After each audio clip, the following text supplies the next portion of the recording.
नमस्कार, सेहत से जुड़े हमारे खास कार्यक्रम हेल्थ गुरु में आपका बहुत स्वागत है और मैं हूं आपके साथ शुभांगी ठाकुर। आज तक हमने अपने प्रोग्राम में शरीर की कई बीमारियों के बारे में विस्तार से विशेषज्ञों के साथ चर्चा की, लेकिन आज हम एक ऐसी प्रॉब्लम के बारे में बात करने जा रहे हैं जिस प्रॉब्लम को आप किसी के पास शेयर करने से पहले 2 बार नहीं बल्कि 100 बार सोचते होंगे, और वो इशू है यानी कि वो विषय है मेंटल हेल्थ। और इस विषय पर हमारे साथ ज्यादा चर्चा करने के लिए इस वक्त हमारे साथ मौजूद है डॉक्टर प्रमोद गुप्ता, जो की एक मनोरोग विशेषज्ञ और स्पीकर भी है। डॉक्टर प्रमोद, आपका बहुत स्वागत है IBC 24 में। नमस्कार। तो देखिए, आज की हमारी जो थीम है वो थीम ये है कि to priorities mental health in workplace. आपसे हम ये समझना चाहते हैं कि आज की डेट में अगर हम देखें तो वर्क प्लेस में लोड लोगों के पास बहुत ज्यादा है, कई सारी चीजों को लेकर के उनके पास बहुत सारे लोड है, लेकिन हम अपने मेंटल हेल्थ को इन वर्क प्लेस के बीच में बैलेंस करके कैसे चलें? कितना जरूरी है मेंटल हेल्थ वर्क प्लेस में? बिल्कुल सही कह रहे हैं आप शुभांगी जी। जो प्रश्न है कि वर्क प्लेस के अंदर में जो आप लोड वर्ड यूज़ कर रहे हैं, मैं उसको इनफैक्ट प्रेशर कहूँगा या तो स्ट्रेस कहूँगा, कि वर्क स्ट्रेस जो है वो किसी भी ह्यूमन की एफिशिएंसी को, प्रोडक्टिविटी को, क्वालिटी को, इंटरपर्सनल रिलेशनशिप्स, ये सब उनमें प्रभावित हो जाती है। अब इम्पॉर्टेंट चीज़ ये होती है कि स्ट्रेस क्या चीज़ है। हम एक चलतू भाषा में उसे तनाव का रूप में बात करते हैं, लेकिन एक समय ऐसा आता है कि जब स्टेजेस रहती है तनाव की, कि पहली स्टेज में मेरे शरीर में एक शारीरिक बदलाव होता है और मेरा शरीर उसको एडजस्ट करने की कोशिश करता है। दूसरा होता है स्टेज ऑफ रेजिस्टेंस, जिसको हम रोकते हैं। तीसरा रहता है एग्जॉशन, और एक फोर्थ होता है बर्नआउट, जिसमें बर्नआउट एक ऐसी कंडीशन होती है कि जिसके अंदर में मेरा मोटिवेशन या रुचि, कार्य के प्रति रुचि, मेरी एकाग्रता, मेरे भावनाओं में संतुलन बिगड़ जाना और अंत में मुझे कार्य से दूर होना, ये कुछ प्रकार के स्ट्रेसर्स हम देखते हैं जो वर्क प्लेस से रिलेटेड स्ट्रेसर्स हैं। अब ये इस बार जैसे WHO जो है, विश्व स्वास्थ्य संगठन, यही थीम क्यों लिया है? क्योंकि आप देखेंगे कि नेशनल इंस्टीट्यूट ऑफ हेल्थ एक जर्नल है। इस जर्नल में स्टडीज़ की गई हैं, जिस स्टडीज़ में ये देखा गया है कि अराउंड 60 to 70% एम्प्लॉयज़ जो वर्क करते हैं ये स्ट्रेस से गुजरते हैं, दैट इज़ वर्क स्ट्रेस से। इसमें एक और इम्पॉर्टेंट चीज़ जो अंडरस्टैंड करनी है कि दूसरे और सेक्टर्स में जो उन्होंने शोध किया है, हेल्थ सेक्टर्स में, कि अराउंड 75 to 80% लोग वर्क में स्ट्रेस पे देखे जाते हैं, जबकि टीचर्स में 60 to 70% और इनफैक्ट कॉरपोरेट में 42.6%, चाहे स्मॉल या बिग कॉरपोरेट्स रहते हैं, इनमें आप देखेंगे कहीं ना कहीं एंजाइटी या डिप्रेशन, इस तरह के मानसिक रोग को हम देखते हैं अगर ये लंबे समय तक चलता रहता है तो। डॉक्टर प्रमोद, एक बात मैं आपसे समझना चाहती हूँ, क्योंकि हम भी एक वर्क प्लेस में काम करते हैं, एक ऑफिस में काम करते हैं, और अक्सर मैंने सुना है लोगों को, और मेरी खुद की भी कई बार प्रॉब्लम्स रही है। कई बार होता है कि हम बहुत शांति से काम कर रहे होते हैं, बहुत आराम से हम अपने काम में बिजी होते हैं, लेकिन क्या है, वो कहते हैं ना, एक कहावत भी है कि जहाँ 4 बर्तन होंगे वहाँ खटकेंगे जरूर। तो कुछ ना कुछ किसी के साथ कभी बहस हो रही है, कोई हमें कुछ टॉन्ट मार रहा है, तो ये सब चीजें, कुछ लोग होते हैं जो बहुत इजिली चीजों को फेस कर लेते हैं, वो भूल जाते हैं, वो इग्नोर कर देते हैं, लेकिन कुछ लोग होते हैं जो बहुत सेंसिटिव होते हैं, वो इस चीज को अपने दिमाग में बहुत अच्छे से बैठा कर रखते हैं, वो बाद में उस चीज को घर जाकर भी वही सोच रहे होते हैं और अपने वर्क पे उस चीज का इफेक्ट डाल देते हैं। तो इस चीज से हम कैसे बचें, ये समझना चाहते हैं आपसे। देखिए, बहुत अच्छा सवाल आपने शुभांगी जी किया हुआ है कि आप इसमें सबसे इम्पॉर्टेंट चीज़ है कि सेल्फ अवेयरनेस इज़ इम्पॉर्टेंट। और आपको सेल्फ अवेयरनेस का मेरा कहने का मतलब है कि आपको अपने विचारों की, अपने इमोशंस की और अपने बिहेवियर की जो रहती है, व्यवहार की, इसको आपको स्वयं को एक आत्म मूल्यांकन करना पड़ेगा, जांच करना पड़ेगा, देखना पड़ेगा, इंट्रोस्पेक्ट करना चाहिए। एक पॉइंट नंबर 2, वर्क प्लेस का एक ऑरा डिफरेंट रहता है। वो मेरे एक एजुकेशन से रिलेटेड है, मेरे स्किल से रिलेटेड है, जहाँ पे मैं अपनी खुद की आइडेंटिटी को प्रेजेंट करता हूँ। तो जब उस ऑरा को मैं समझता हूँ तो ये डेफिनेटली है कि व्हेन आप कॉम्पिटिटिवनेस वहाँ रहने वाला है, आपको वर्क प्लेस में पॉलिटिक्स तो मिलने वाली है, आपको वर्क प्लेस में आर्ग्यूमेंट एंड डिसअपॉइंटमेंट्स मिलने वाले हैं, आपको कहीं ना कहीं एक हिच या इश्यूज आएंगे जब दूसरे के प्रमोशंस होंगे। तो ये बहुत नेचुरल चीज़ें हैं जो होती है, और जो प्रोफेशन को अपने पैशन के साथ जोड़ लेता है तो बहुत हद तक उन चीज़ों को बैलेंस कर पाता है कि यह मेरी ड्यूटी है और इस ड्यूटी को मैं हाई पोटेंशियल लेवल तक अपडेटेड वे से प्रेजेंट करूं। तो मुझे ऐसा लगता है कि जो बाकी की जो छोटी छोटी चीज़ें आपने पॉइंट आउट करी, शायद इन चीज़ों को फेस करना अपने लिए बहुत ईजी हो जाता है। बिल्कुल, तो ये आपने बहुत अच्छी चीज बताई। मुझे लगता है कि जितने लोग भी काम करते हैं ऑफिस में उनके लिए बहुत हेल्पफुल होगी। लेकिन एक चीज मैंने देखी हमेशा कि हम अपने शरीर को डिटॉक्स करने के लिए, हाइजीन रखने के लिए कई सारी चीजें करते हैं, डॉक्टर की सलाह लेते हैं, डिटॉक्स वाटर पीते हैं जो कि आजकल बहुत ज्यादा ही चल रहा है। लेकिन हम अपने मेंटल को, हम अपने दिमाग को हाइजीन रखने के लिए क्या करें, और मेंटल हाइजीन क्या होती है, क्योंकि इस विषय पर भी विस्तार से हम आपसे जानकारी चाहते हैं। बिल्कुल, आप शुभांगी जी, इसमें 3 चीज़ें हैं जो मैं आपको हाईलाइट करना चाहूँगा। सबसे पहला होता है मेंटल हाइजीन, दूसरा होता है मेंटल हेल्थ, और तीसरा होता है मेंटल इलनेस। मानसिक रूप से स्वस्थ व्यक्ति वह है जो स्वयं की देखभाल करता है, अपने बच्चे को एक अच्छा नागरिक बनाता है। इन मूलभूत कर्तव्यों के पश्चात जो उनकी ऊर्जा बचती है वह समाज के हित या समाज के कल्याण के लिए कार्य करता है। तो हम धीरे से जो है मानसिक स्वास्थ्य की ओर आ गए। अब इम्पॉर्टेंट हो गया है कि मेंटल हाइजीन, जैसे स्वच्छता हमारे मन की दिन प्रतिदिन कैसी की जाए। जब मेंटल हाइजीन का मीन सिंपल है कि आप दिन प्रतिदिन अपने भावनाओं को और विचारों को कितने संतुलित तरीके से प्रेजेंट करते हैं और उनको डिटॉक्सिफाई करते हैं, कि उनको स्वच्छ करते रहते हैं बार बार। तो आप देखेंगे कि आपकी जब मेंटल हाइजीन अच्छी रहती है तो आपकी मेंटल हेल्थ ज़्यादा अच्छी रहेगी और आपकी क्वालिटी ऑफ लाइफ अच्छी हो जाएगी। मेंटल हाइजीन में जो एक इम्पॉर्टेंट रहता है कि आप माइंडफुलनेस टेक्निक को यूज़ कर सकते हैं, इमोशंस को बैलेंस करने के लिए मेडिटेशन कर सकते हैं, योगा कर सकते हैं, और जुम्बा, एरोबिक्स, डाइट अच्छी ले सकते हैं। और एक इम्पॉर्टेंट चीज़ होती है जो आज की डेट में बहुत लिमिटेड देखने को मिलती है, वो हमारी नींद, कि एटलीस्ट 7 to 8 आवर्स की पीसफुल साउंड स्लीप होनी चाहिए। तो आप इन चीज़ों को, मेंटल हाइजीन को बैलेंस करने के लिए बहुत इजी रहता है। 72% वाटर हमारे ह्यूमन बॉडी में रहता है, तो पर केजी आप देखेंगे तो 45 ml इंटू बॉडी वेट।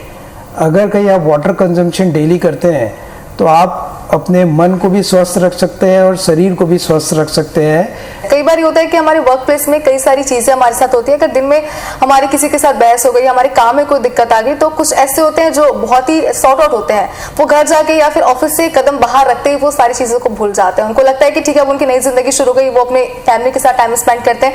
लेकिन कुछ यहाँ पर ऐसे भी होते हैं जो इस चीज को लेकर बाहर भी जाते हैं, वो घर फैमिली के साथ भी वो बिहेव अच्छा नहीं करते, क्योंकि दिमाग में ये चीजें रहती है कि मेरे साथ ये क्यों हो रहा है, मुझे ऐसा क्यों ट्रीट किया जा रहा है, मेरे काम में गड़बड़ी क्यों आ रही है। तो इस चीज से हम कैसे बचें, क्योंकि आज के डेट में अगर हम देखें, खासकर हमारे फील्ड में अक्सर जितने भी एम्प्लॉयज थे उनके दिमाग में चीजें रहती है, वो बस यही सोच रहे होते हैं कि ऑफिस में कैसे करेंगे, कल कैसे लोगों को डील करेंगे। इससे हम खुद को कैसे बचाएं? मैं शुभांगी जी आपको एक बहुत सिंपल सी चीज़ समझाता हूँ। मैं घर जो रहता है ना, वो मेरा एक भावात्मक क्षेत्र है, कार्य करने का क्षेत्र मेरा बौद्धिक क्षेत्र है। और कभी भी आप देखेंगे कि बुद्धि से, इंटेलिजेंस से आप चीज़ों को बैलेंस कर सकते हैं। जहाँ पे हाई प्रोपोर्शन मेरे इंटेलिजेंस को यूज़ करता हूँ, जैसे मैं अपनी क्लिनिक को, और इमोशंस को करता हूँ, वो घर पे करता हूँ। इसलिए वर्ड है ना कि जब आप कार्य क्षेत्र में रहते हैं तो दिल पे मत ले यार, क्योंकि वो आप 1 to 1 डील कर रहे हैं। और अगर आप सही चीज़ में देखते हैं तो एक अवॉइडेबल सिचुएशंस होती हैं, कि जैसे मान लीजिए कि कौन सी चीज़ आप अवॉइड कर सकते हैं, पोस्टपोन कर सकते हैं, ये आपको वर्क प्लेस में रहता है। और डे टू डे आपको अपनी क्वालिटी ऑफ वर्क को इम्प्रूव करना है। जितना आप अपडेटेड रहेंगे, जितना आप अपने पोटेंशियल से 60-70% काम डे टू डे निपटाएंगे, आप फिनिश करते जाएंगे। तो मैं नहीं समझता कि किसी के साथ प्रॉब्लम होना चाहिए। और सिंपल सी चीज़ है, जितना आप मोटिवेटेड, फोकस्ड रहेंगे। हाँ डॉक्टर प्रमोद, आपने यहाँ पर कहा कि फोकस्ड रहना बहुत जरूरी है, लेकिन एक बात यहाँ पर ये भी कि कई बार ये होता है कि हम जब ज्वाइनिंग करते हैं किसी ऑफिस में तो हम बहुत फोकस्ड होते हैं, हमें पता होता है कि हमें क्या चाहिए यहाँ पर और हमें आगे क्या करना है, किस मुकाम तक यहाँ पे जाना है, हमारा गोल जो होता है वो पूरा क्लियर होता है। लेकिन यहाँ आने के बाद कुछ चीजें ऐसी होती है जिसके बाद हम फोकस तो बिल्कुल नहीं रह पाते, हमारा दिमाग 4 चीजों पर चलने लग जाता है कि ये क्यों हो रहा है, वो क्यों हो रहा है, और हम चाहते हैं कि हम फोकस्ड रहें, शांति से काम करें, बट हम नहीं कर पा रहे होते हैं। और ये सबसे बड़ी प्रॉब्लम है। हालांकि जब भी लोगों से डिस्कस करो तो यही कहते हैं कि अपने काम पर ध्यान दो, चीजों को मत सोचो, पर हम चाह कर भी नहीं कर पाते हैं। देखिए, ये ह्यूमन नेचर है कि आप कॉम्पिटिटिवनेस एक पार्ट है हमारे वर्क प्लेस का, कम्युनिकेशन स्किल्स एक पार्ट है। आप जितना अपनी कम्युनिकेशन स्किल्स को क्लियर रखेंगे और लोगों को आप अपनी बात समझा सकेंगे या मैसेज दे सकेंगे, तो मैं समझता हूँ रिलेशनशिप्स में क्वालिटीज़ उतनी कम होती है, जो कि एक बहुत बड़ा चैलेंज है वर्क प्लेस के अंदर में। तो this has to be there in the work culture में, ये चीज़ें देखने को मिलती है। एक इम्पॉर्टेंट चीज़ रहता है मैनेजमेंट पार्ट से, कि अगर मैनेजमेंट को जितने एम्प्लॉयज़ हैं उनको टाइम टू टाइम बहुत अपडेट्स करते रहना चाहिए, उनका इंडक्शंस लेते रहना चाहिए कि एग्जैक्टली उनकी एक्सपेक्टेशन एम्प्लॉय से क्या है। तो अगर ये चीज़ों को वो क्लैरिटी से प्रेजेंट करते जाते हैं, तो शायद तक वो एम्प्लॉय या वर्किंग पर्सन जो रहता है उस हाई पोटेंशियल में जाकर के उस टारगेट को अचीव करने का प्रयास करता है। डॉक्टर प्रमोद, अगर मैं बात करूं वर्क प्लेस चैलेंजेस की, तो वैसे तो अगर देखा जाए तो हर फील्ड की, हर अपने काम की अलग अलग चैलेंजेस होते हैं। चाहे मीडिया की बात करें, हम बॉलीवुड की बात करें, हम डॉक्टर्स की बात करें, सबके अपने चैलेंजेस हैं। लेकिन वर्क प्लेस में ऐसे कौन से चैलेंजेस होते हैं जो हमारे मेंटल हेल्थ को प्रभावित कर सकते हैं? एक तो एम्प्लॉय को बॉस को हैंडल करना और बॉस ने एम्प्लॉय को हैंडल करना, इससे बड़ा चैलेंज कुछ नहीं है। क्योंकि क्या होता है कि आप व्हाट आई सी, जो इतने साल की प्रैक्टिस के अंदर में 80 to 90% पॉपुलेशन वो काम अपने टैलेंट से चीज़ों को आगे बढ़ते नहीं है। They want to impress someone. See, this is a faulty way. जबकि आपके कार्य से लोगों ने इम्प्रेस होना चाहिए, और आपको अगर कोई निकालता भी है जॉब से ये थॉट लेकर के, तो ये चैलेंज है जिसको मैं बोल रहा हूँ कि जॉब इनसिक्योरिटी। कि आप रोज़ देखते हैं कि भाई मैंने ठीक से काम नहीं किया, तो थर्ड किसी आपके कलीग ने बोल दिया, यार ऊपर मैं बात सुन रहा था, बॉस कह रहे थे कि भाई तेरा काम ठीक नहीं है, अब इसका भी सब्स्टिट्यूट देखना पड़ेगा। तो then you start thinking about it. No, what I will say, lot of opportunities are there in this world. तो उस समय आप ये क्या देखते हैं चीज़ों को, कि ये बॉस का दुर्भाग्य है कि मेरे जैसे टैलेंटेड आदमी को छोड़ रहा है। मैं तो ऐसा सोचूंगा, if really you want quality, I am there with you.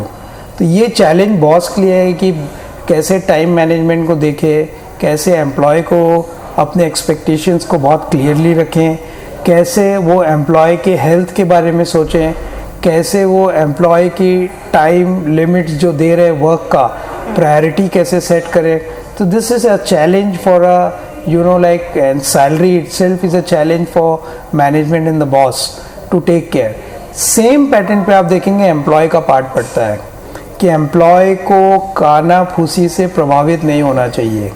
Loyal, honest work with high potential, updated knowledge and confidence. आपको डे टू डे एक्टिविटीज़ में अपने आप बेस्ट देना चाहिए। आप रिजल्ट का मत सोचिए कि उनका फ़ोन नहीं आया, कि डॉक्टर साहब ने मेरी तारीफ़ नहीं करी, कि शुभांगी ठाकुर मैडम आपने मेरा अच्छा इंटरव्यू लिया। No, I know I am good. So that is depends on you. If मैंने आपसे अगर पूछा, इसका मतलब मेरे अंदर इनसिक्योरिटी है या आपके अंदर इनसिक्योरिटी है, which is a very like simple way for a boss to understand. तो ये चैलेंजेस रहते हैं एम्प्लॉय के क्षेत्र में, ये चैलेंजेस रहते हैं मैनेजमेंट या बॉसेस के क्षेत्र में। इन चैलेंजेस में मैंने जैसे बताया कि अगर एम्प्लॉय के पार्ट में देखेंगे, कम्युनिकेशन है, हम बातचीत को ढंग से नहीं कर पा रहे, एक्सप्रेस नहीं कर पा रहे, लैंग्वेज कमांड ठीक नहीं हो पा रही है, तो उस समय में आप देखेंगे कि बहुत डिफ़िकल्ट जाता है। यार मैं तो चाहती नहीं थी, फिर भी मेरे साथ ऐसा हो गया। अरे चाहती नहीं थी तो बोलना पड़ेगा भाई मैं नहीं चाहता था। ऐसा थोड़ी कि बॉस को समझ में आया कि उसको पसंद नहीं और आपको काम दे दिया। अब आपने तो हाँ कह दिया और आपने कम्युनिकेट किया नहीं, that becomes a pressure on you. So ये मैनेजमेंट का हो गया। फिर आपका वर्क लाइफ बैलेंस के बारे में भी आपको एक ओपन डिस्कशंस ऑफिसेस में होना चाहिए कि जिसके अंदर में आप हंसी मजाक भी कर रहे हैं, मेंटल गेम्स भी खेल रहे हैं, शेयरिंग भी हो रही है, और कहीं ना कहीं से नॉलेज के अपडेट्स के लिए आपको बीच बीच में मीटिंग्स ऐसी रखनी चाहिए कि बाहर के ऑर्गेनाइजेशन से या हाई प्रोफाइल जो इस फील्ड पे काम कर रहे हैं उनसे एक थोड़ा स्ट्रेस मैनेजमेंट पे या आपकी टेक्नोलॉजी बेस्ड चीज़ों पे थोड़ा नॉलेज अपडेट होए। तो आई थिंक सो ये भी एक चैलेंज रहता है किस समय तक करना, क्या करना, कैसे करना, कौन से कैटेगरी के लोगों को लेना। और बॉस का भी एक चैलेंज रहता है कि अच्छे एम्प्लॉय को कितने दिन तक अपने यहाँ सस्टेन करके रखूँ। So this are the challenges जो फेस करते हैं। And I feel as a treatment part में देखेंगे इस चैलेंजेस को फेस करना इतना डिफिकल्ट नहीं है जितना लोग समझते हैं। बिल्कुल डॉक्टर प्रमोद, लेकिन एक बात ये भी है कि अगर मेंटल हेल्थ की हम बात करें और डिप्रेशन का जिक्र ना हो, ये तो पॉसिबल ही नहीं है। और आज के अगर डेट में हम देखें तो ये होता है कि कुछ लोग बोल देते हैं, कुछ नहीं भी बोल पाते, लेकिन लगभग 60-70% लोग इस चीज के शिकार होते हैं, खासतौर पे जो बाहर जाकर काम करते हैं। तो डिप्रेशन एक्चुअल में होता क्या है, ये हमें कैसे पता चलेगा कि हमें इसके लक्षण हमें दिख रहे हैं, या फिर हमारे पास हमारे साथ कोई जो है काम करता है हमारे एम्प्लॉय, उसके साथ ही लक्षण दिख रहे हैं, हमें कैसे पता चलेगा एक्चुअल में ये होता क्या है?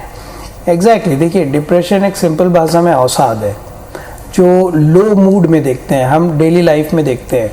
लो मूड है या चिड़चिड़ापन है या उदास हमें ज़्यादा समय तक लग रहा है, तो आप यह एक एक्टिव पर्सन या जो पर्सनालिटी है नॉर्मल, वो एक्टिव पर्सनालिटी से आप लो हो जाते हैं। और इसके साथ में थकान का महसूस होना, नींद आपकी प्रॉपर नहीं होना, या ज़्यादा भूख लगना या कम भूख लगना, या रुचिप्रस्त कार्य जिसमें आप रोज आपको रुचि आती है उस कार्य में आपको प्लेजर नहीं मिलना, सुकून या शांति की प्राप्ति नहीं होना, ये चीज़ें चैलेंजिंग रहती हैं। जहाँ पे आप ये पॉइंट्स हैं जिसमें आपको अलर्ट हो जाना चाहिए। साथ में ये रहता है कि मेरा भविष्य मुझे अंधकार में दिखता है, इस तरह की बातें वो व्यक्ति करता है। वो कहता है कि मेरा इस संसार में कोई मूल्य नहीं है, परिवार वाले भी मेरा मूल्य नहीं करते, वर्क प्लेस में मेरा मूल्य नहीं है। तीसरा ये है कि अपने आप को बहुत असहाय महसूस करते हैं। एंड शुभांगी जी, ये 3 मेजर लक्षण होते हैं जो डिप्रेशन जब हाई लेवल पे चलता है, यही 3 चीज़ें आपको सुसाइड की ओर जो है वो थॉट प्रोसेस आपके आने लग जाते हैं। काम शक्ति कम होना, ये कुछ ऐसे फैक्टर्स हैं जिसमें अगर 5 फैक्टर्स या 6 फैक्टर्स भी आप पॉइंट्स दिख रहे हैं तो आपको अलर्ट होना चाहिए। इसमें एक अंडरलाइन चीज़ एक भी है कि अगर यह चीज़ें लगातार 15 दिन तक प्रेजेंट है तो डेफिनेटली आपको किसी न किसी मेंटल हेल्थ प्रोफेशनल से मिलना चाहिए और इसका समाधान करना चाहिए। 15 दिन तक अगर ये लक्षण आपके अंदर हैं तो आप डिप्रेशन से ग्रसित हैं, ये आपको समझ जाना चाहिए। इसमें एक इम्पॉर्टेंट पॉइंट बताऊंगा कि आत्महत्या का शब्द किसी भी आपके मित्र के थ्रू मजाक में भी कहा गया है, उसको उतनी गंभीरता से लीजिए कि जितना वो करने जा रहा है, तो आप उसको लाइटली नहीं ले सकते आप। लेकिन अगर हमें ऐसी कोई प्रॉब्लम है जो कि दिमाग से जुड़ी हुई है तो हम इसको बताने में थोड़ा कतराते हैं, झिझकते हैं। हमें लगता है कि हम अपने बॉसेस से नहीं शेयर कर सकते हैं कि छुट्टी कैसे लें, कि हमें दिमाग की प्रॉब्लम है, ये चीज़ हम नहीं कह सकते हैं। इस चीज़ से हम बाहर कैसे निकले? जो लोग हमें इस वक्त हम देख रहे हैं उनके पास भी बहुत सारी समस्या होंगी, वो रिलेट भी कर पा रहे होंगे, लेकिन अभी भी वो चुपचाप बैठे रहेंगे क्योंकि उन्हें लगेगा कि हम ये चीज़ कैसे बताएं अपने घर वालों को, फ्रेंड्स को, ऑफिस कलीग्स को, कैसे बताएंगे ये चीज़? देखिए Shivangi ji, let us think make things more clear now. एक तो सबसे पहले आपका प्रश्न मैं समझ गया कि ये कलंक के रूप में देखा जाता है किसी भी मेंटल हेल्थ प्रोफेशनल के पास जाना। I agree with it, but मैं आपको कहना चाहूँगा कि 2017 मेंटल हेल्थ एक्ट के हिसाब से आप देखेंगे कि physical health has become equal to mental health. और आप ये भी समझ जाइए कि मैं आपको बोल रहा हूँ कि टर्मिनोलॉजीज़ को आप लाइट कीजिए। मैंने आपके साथ बॉसेस को प्रॉब्लम हो रहा है कहने के लिए, तो आपको बोलना पड़ेगा आई नीड अ ब्रेक, मैं बर्नआउट हो रहा हूँ, मैं पिस्ड ऑफ हो गया हूँ, मैं कंटिन्यूस काम कर करके मेरा माइंड अब थक गया है, बॉस मुझे ब्रेक चाहिए। कोई भी लक्षण, कोई भी व्यवहार अगर कहीं आपकी दैनिक दिनचर्या में बाधा पैदा कर रहे हैं या आप अपने कार्य क्षेत्र में परफॉर्मेंस ठीक नहीं दे पा रहे हैं या आप अपनी पारिवारिक सामाजिक जिम्मेदारियों को उन व्यवहार लक्षणों के कारण अगर सही ढंग से नहीं निभा पा रहे हैं तो आपको चिकित्सक से मिलने की आवश्यकता है। हम कोई भी चाहते हैं कि हमारे फैमिली मेंबर में हमसे हमारी किसी से नहीं बनती है, हम कोशिश करेंगे कि ठीक है हम इनको इग्नोर करेंगे, हम घर का माहौल अच्छा रखेंगे, बट कई बार हमारा माइंड उस चीज को नहीं पकड़ पाता है, एक्सेप्ट भी नहीं करता है। उससे हम कैसे? इसमें देखिए शुभांगी जी, ये चीज़ बोल रहा हूँ मैं, हर हमेशा एक चीज़ को फाइंड आउट करता हूँ और पेरेंट्स मुझे कहते हैं कि बच्चा जो है वो सुनता नहीं है, या मेरे को वर्क प्लेस में खुशी नहीं है, मेरे को मेरा चाइल्ड या हस्बैंड मेरे रेस्पेक्ट नहीं करते या मेरी वाइफ रेस्पेक्ट। मैं एक सिंपल सी चीज़ बोलता हूँ, ड्यूटीज़ एक ऐसी चीज़ें होती जो कर्तव्य में there is no bargaining if but if किंतु परंतु वुड बट शुड। ड्यूटीज़ जब आप करते हैं ना तो वहाँ पे एक्सपेक्टेशंस नहीं रहती, आप करते हैं और निकल जाते हैं। तो जितना लेवल ऑफ एक्सपेक्टेशंस कम रहेंगे उतनी आपकी नेगेटिविटी जो है या फिर आप जो आपको हर्ट फील होता है, लूज फील होता है, नेगेटिविटी आती है, तो आई थिंक सो आप उन चीज़ों से बच सकते हैं और ये थॉट तभी रहेगा जब आप क्लैरिटी नहीं है तो बार्गेन करते रहेंगे, तो ये बैलेंस भी करता है। तो आप सोच के आए हैं कि आज मैं जाकर के मैंने सोच के आया कि शुभांगी जी के साथ आज मेरा इंटरव्यू है, और मैंने पहले भी कहा कि वो बोलेंगे डॉक्टर साहब प्रेजेंटेशन वाज वेरी नाइस, अगर उन्होंने नहीं बोला तो मुझे दुख पहुंच गया। नो, यही चीज़ मैं बोल रहा हूँ, बी स्ट्रेट फॉरवर्ड, क्लैरिटी कि ये है मेरा ड्यूटी है, और ड्यूटीज़ में कोई बार्गेनिंग नहीं है, तो एक्सपेक्टेशंस नहीं है, तो I think so things are very easy to manage. और आप अपने इमोशंस को भी बैलेंस कर सकते हैं। वर्क प्लेस में इमोशन शुभांगी जी 25% से 30% ही रहना चाहिए। आपको मैं बहुत क्लियर कर रहा हूँ, बड़े बड़े ऑर्गेनाइजेशंस एंड बिजनेस टाइकून्स हैं, अगर बच्चे और पिता और उनके कजिन साथ में कार्य कर रहे हैं तो वहाँ पे पोस्ट को रेस्पेक्ट करते हैं, डैड को नहीं। तो that has to be very clear कि आप अपनी ड्यूटीज़ करके चीज़ों से वहाँ से निकल जाइए, तो आपको प्रॉब्लम भी कम रहने वाला है। आप जितना एक्सपेक्टेशंस रखेंगे उतना डाउट होगा, उतना आप बिजनेस कर रहे हैं। तो ड्यूटीज़ मुझे एज अ डॉक्टर ड्यूटी रखती है, तो आप कोई भी मुझसे ट्रीटमेंट कराने आ रहा है, don't care about it, it's a duty. Doctor Pramod, आपने कई सारे हमारे सवालों के जवाब दिए और बहुत खूबसूरत बातें आपने हमसे कही जो हम हमेशा याद रखेंगे, और मुझे लगता है कि हमारे कई दर्शक हमारे साथ जुड़े होंगे जो इन बातों को खुलकर नहीं बोलना चाहते, उनके सारे सवालों के जवाब आपने दे दिए हैं। बहुत शुक्रिया आपका हमारे साथ जुड़ने के लिए। और इसी के साथ हमारे इस खास प्रोग्राम में फिलहाल इतना ही, लेकिन आप देखते रहिए IBC 24। नमस्कार।